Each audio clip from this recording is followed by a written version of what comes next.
there are hormone treatments available for Randy Bird syndrome. They all have a wide variety of potential and very often real adverse effects. Okay. So when we start mucking around with hormones, the one that I used the most and had the most experience with is one called MPA, or medroxyprogesterone acetate. That is the same as Depo-Provera, as used in women as a contraceptive injection. And in birds, that one predisposes obesity, it predisposes diabetes.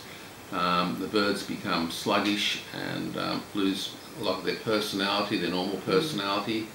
About 1 in 100 will drop dead within 24-48 hours of the injection. If it happens to be your bird, you don't say thank you. No.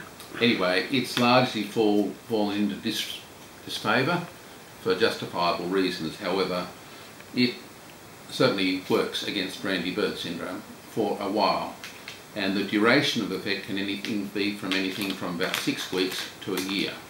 Highly unpredictable just how long it's going to last. Now, I need my labels. Yes, I do. Just for the moment. So, what can we give you to play with? I don't know what I can give you. I've got banana in the car. That would be good. Let's see. Have a kiss? What's that? Oh, that's beautiful. It's not quite big enough for a nesting hole, is it? Not quite big enough for a nesting hole. See? Not quite big enough. Okay. Alright, so there are variations of that theme. There's Magistrol tablets, which are sold as Ovarid for dogs and cats, as the dog and cat pill.